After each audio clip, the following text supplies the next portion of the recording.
Hello दोस्तों, उम्मीद करता हूँ आप मस्त होंगे, जबरदस्त होंगे। And welcome to B2B classes. चलो शुरू करते हैं। आज एक इंपॉर्टेंट टॉपिक लेके आ रहे हैं जिसमें बच्चे रट रट के मर जाते हैं, फिर भी मार्क्स नहीं पाते हैं। और एक एक ऐसा चीज उसमें रट लेते हैं, एक एक चीज, एक एक लाइन को, बट मार्क्स नहीं। नाम है CDP। सर CDP क्या है? सर तो CDP को अगर आसान भाषा में समझे और जितना सबको पता भी होगा, CDP की फुल फॉर्म होती है चाइल्ड डेवलपमेंट एंड पेडागोजी, जिसको हिंदी में कहते हैं बाल विकास एवं शिक्षण शास्त्र। तो इसमें काफी लोगों को इसकी डिटेल्स नहीं पता होती कि इसके अंदर सब्जेक्ट्स कौन से आते हैं, इसके अंदर हमें पढ़ना और सीखना क्या क्या होता है। तो इसका जो शिक्षण शास्त्र वाला हिस्सा है उसके अंदर दो मेन चीजें आती हैं। पहला है पढ़ाने की पद्धति, मतलब टीचिंग मेथड्स, और दूसरा है मनोविज्ञान, मतलब बच्चे का साइकोलॉजी, चाइल्ड साइकोलॉजी। तो ये दो चीजें हमको तो सर शिक्षा की पद्धति तो ठीक है, मुझे पढ़ाना आता है, मैं पद्धति सीख लूंगा, मैं क्यों सीखूं मनोविज्ञान? तो सर देखिए, इसको एक इजी एग्जांपल के साथ समझते हैं। जैसे आपने एक नई गाड़ी ली और आपको ड्राइविंग आती है, तो आप बोल रहे हो मैंने गाड़ी ली और मुझे ड्राइविंग आती है, मुझे और क्या सीखना। हाँ। और पेडागोजी का काम यही होता है। पेडागोजी के अंदर जो टीचिंग मेथड्स हैं वो आपको ड्राइविंग करना सिखाते हैं, मतलब एक बच्चे को पढ़ाना कैसे वो सिखाते हैं। हाँ। बट साइकोलॉजी जो है, चाइल्ड का मनोविज्ञान जो है, बाल मनोविज्ञान, वो आपको उस गाड़ी के फीचर्स के बारे में बताता है, आपको उस गाड़ी के फीचर्स और उसके पुर्जों के बारे में बताता है, उसकी टूल किट के बारे में बताता है, ताकि आप उस गाड़ी के सारे फीचर्स का यूज करके और सारे टूल्स का नॉलेज का यूज करके उसको ऑप्टिमाइजली उसको यूज कर पाओ। अच्छा, मतलब बेसिकली कोई पेट्रोल की जगह डीजल ना डाल दे पेट्रोल गाड़ी में। एग्जैक्टली। जिस तरह से एक गाड़ी जो है, हर गाड़ी का इंजन एक जैसा नहीं होता, हर गाड़ी की हॉर्स पावर, उसके अंदर जो फ्यूल डलेगा वो एक जैसा नहीं होता, उस तरह से एक बच्चा भी एक जैसा नहीं होता। हर बच्चे की एबिलिटी, हर बच्चे की जो कैपेसिटी है, हर बच्चे की जो स्किल्स हैं, उसके अंदर जो टैलेंट हम डाल सकते हैं उसके स्किल्स के हिसाब से वो अलग होता है। तो अगर हमको बच्चे का मनोविज्ञान आएगा, पेडागोजी तो ठीक है, मतलब आपने टीचिंग मेथड सीख लिए, वो तो आपको सब पे इंप्लीमेंट कर सकते हो। टीचिंग क्या है, ज्यादातर सबके लिए सेम होती है, बट हमको उसको इंक्लूसिव बनाना है। अगर हमको उसको हर बच्चे की एबिलिटी के हिसाब से देना है तो हमें बच्चे का मनोविज्ञान, मतलब उसकी साइकोलॉजी जाननी पड़ेगी। अच्छा जी, तो फिर सर ये मतलब बेसिकली हम गाड़ी को चलना भी सीख रहे हैं, उनके फीचर्स भी सीख रहे हैं। बिल्कुल। तो ये क्या सिर्फ टीचर्स के लिए है? क्योंकि टीचर ही गाड़ी चलाकर पढ़ाना तो और किसी के लिए एप्लीकेबल है ही नहीं। नहीं, बिल्कुल नहीं।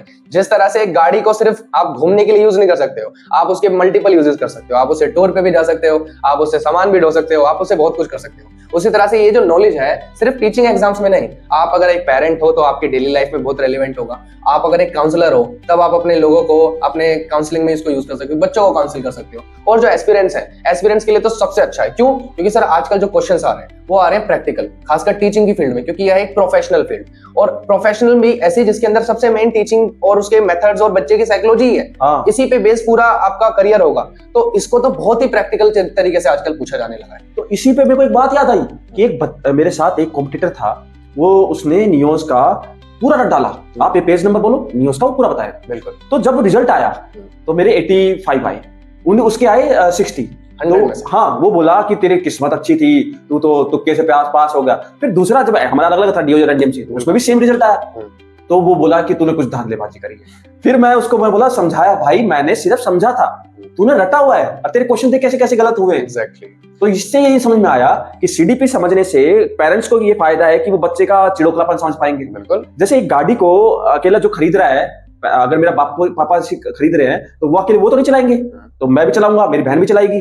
तो बहन चलाएगी तो ऐसा तो है नहीं कि बहन अगर अकेली लेके गई है और टायर पंचर हो गया तो पापा टायर पंचर हो गया, आप आ जाओ लगाने के लिए। तो मतलब वो भी तो सीखेंगे। नॉलेज सबको होनी चाहिए। उसी तरह से एक बच्चे के दिमाग के बारे में नॉलेज, उसके बिहेवियर के बारे में नॉलेज, और इवन उसको पढ़ाने के तरीके के बारे में नॉलेज सिर्फ टीचर को नहीं, उसके पेरेंट्स को, उसके गार्जियंस को, और अगर काउंसलर है कोई तो उनको भी होना जरूरी है। अच्छा जी, तो फिर सर अभी हम इसमें करना क्या चाह रहे हैं? अब हम आगे क्या करेंगे बच्चों? देखिए, इसी चीज को सोल्व करने के लिए, और ये हमारे टाइम पे भी हमें प्रॉब्लम आई थी, आज के टाइम पे भी हमें बहुत कॉल्स आते हैं कि इस सब्जेक्ट को हम किस तरह से पढ़ें, किस तरह से सीखें एग्जाम के पर्सपेक्टिव से। तो इसके लिए हम अपने चैनल पे एक प्लेलिस्ट अब लॉन्च करने वाले हैं। एक सीरीज होगी वीडियोस की, जिसमें आपका ये जो DSSB PRT का एग्जाम है उसका भी जो B पार्ट है, B पार्ट में आपका बहुत कॉम्प्रिहेंसिव सिलेबस है। उसके अंदर आपके टीचिंग के मेथड्स, उसकी साइकोलॉजी, उससे बेस्ड रिसर्च, और हमारे जो गवर्नमेंट की स्कीम्स होती हैं, ठीक है, वो सारे के सारे उस सिलेबस में कवर्ड है। तो हमने क्या सोचा है कि वो सिलेबस टॉपिक बाय टॉपिक हम कवर कराएंगे इस चैनल पे, और हर टॉपिक को हम आपको सिर्फ पढ़ाएंगे नहीं, आपको सिखाएंगे, उसको प्रैक्टिकली अपनी लाइफ में इंप्लीमेंट करके दिखाएंगे। और हम क्योंकि टीचर्स हैं तो हमारा इन टॉपिक्स को समझने का नजरिया बदला है। पहले हम एस्पिरेंट की तरह सोचते थे, हम भी कहीं ना कहीं रटते थे, कुछ ना कुछ चीजों को हमको भी रटना पड़ता था, क्योंकि हर चीज का प्रैक्टिकल एक्सपोजर नहीं था। पर आज हम उन चीजों को प्रैक्टिकली अप्लाई कर सकते हैं, अपनी डेली लाइफ में, क्लासरूम्स में हम देख सकते हैं। तो हम इस चैनल पे, ये आपके सामने सिलेबस है, इस सिलेबस के हर टॉपिक को हम बातचीत के तरीके से, ठीक है, बिल्कुल प्रैक्टिकल मैनर से, और डेली लाइफ की वीडियोस दिखा दिखा के, एग्जांपल्स दिखा दिखा के, और ये मत सोचिएगा कि सिर्फ ये कैजुअल चीजें होने वाली हैं जो सिर्फ बातचीत के तरीके से हम कर रहे हैं तो आपके प्रोफेशनल लेवल पे आपको काम नहीं आएंगी। आपको नोट्स भी मिलेंगे प्रॉपर, आपको एग्जांपल्स भी मिलेंगे प्रॉपर, और आपकी समझ इस तरह से विकसित होगी कि आप डेली लाइफ के साथ साथ अपने एग्जाम्स के अंदर भी उस नॉलेज का यूज कर पाओगे। तो कहीं सर ये गाड़ी महंगी तो नहीं होगी? नहीं, बिल्कुल नहीं। ये गाड़ी इवन बिल्कुल फ्री होने वाली है आपके लिए। जो भी नॉलेज यहाँ पे मिलेगी बिल्कुल फ्री है। आपको करना सिर्फ इतना है कि आपको सीरियस रहना है अपनी पढ़ाई को लेके, और कंसिस्टेंटली चैनल को भी फॉलो करना है। और किसी को भी अगर आपको लगता है कि इस चैनल की या इस तरह के कंटेंट की नीड है, उन तक इस चैनल को और इस वीडियोस को जरूर पहुंचाना। और आपको एक बात बताता हूँ कि मुझे है 11 साल का एक्सपीरियंस पढ़ाने में, जिसमें मैंने फर्स्ट क्लास से लेके ग्रेजुएट यानी इंजीनियर के सेकंड ईयर तक पढ़ाए हुए हैं, और सर को है 5 साल का पढ़ाने का। बट मैं था सिर्फ एक सीधे चलना, यानी सिर्फ ब्लैक बोर्ड। मेरा तरीका था कि मैं टीचिंग में बदलाव करूं और बच्चों को तक समझना चाहिए। मैंने इस एंगल से सोचा ही नहीं कि बच्चा क्या सोच रहा है। पर सर की मैंने एक वीडियो देखी, उसमें मैंने 2-3 अलग अलग देखा, उनका तरीका देखा, तब मैं कुछ सोचने में मजबूर हुआ। और जब मैं यहाँ पर आया, जब छोटे बच्चों से, उनका एआई से भी तेज दिमाग चलता है, तब उनको टैकल करने में समझ में आया कि जीन प्याजे एक्चुअली में कहना क्या चाह रहा था, कि साइकोलॉजी को समझो।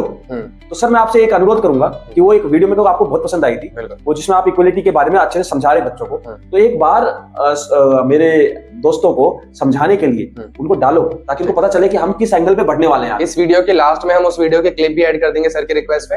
उसमें मैंने बच्चों को इक्वालिटी जैसा डिफिकल्ट कंसेप्ट भी खेल के तरीके से सिखाने की कोशिश करी थी। तो उसमें बस पूछा ये गया था मेरे से कि सर आप में, हम सब में, बच्चों में आपका फेवरेट स्टूडेंट कौन है।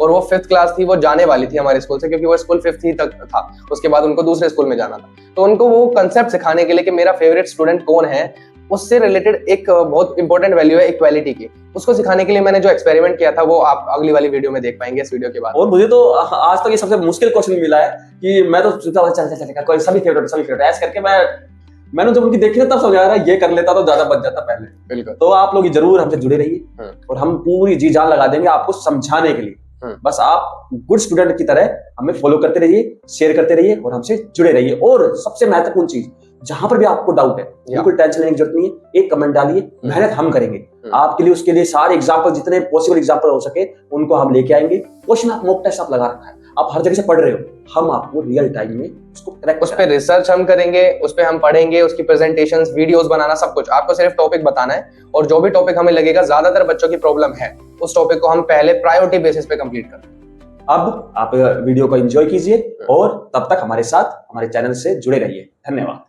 तो ये क्लास 5th का लास्ट दिन था हमारे स्कूल में, क्योंकि अब उन्हें सेकेंडरी स्कूल में एडमिशन लेना था। एंड बहुत सारी मस्ती करी उस दिन, बहुत सारा फन किया। एंड लास्ट में उन्होंने एक ट्रिकी सा बट स्वीट सा क्वेश्चन पूछा। सो आई थॉट कि उसका आंसर भी स्वीट से बट एक क्रिएटिव से मैनर में दिया जाए। अच्छा, हम अभी ये बच्चों ने पूछा है कि मेरा फेवरेट स्टूडेंट कौन है, तो इन सबको ये बताने के लिए मैंने एक एक्टिविटी सोची है। तो मैं यहाँ पर अपना फोन रखूंगा इस बॉक्स में, एंड एक एक करके सब बच्चे आएंगे और वो देखेंगे मेरा फेवरेट स्टूडेंट कौन है। इस फोन में देखते आपको पता लग जाएगा। ठीक है आयुष?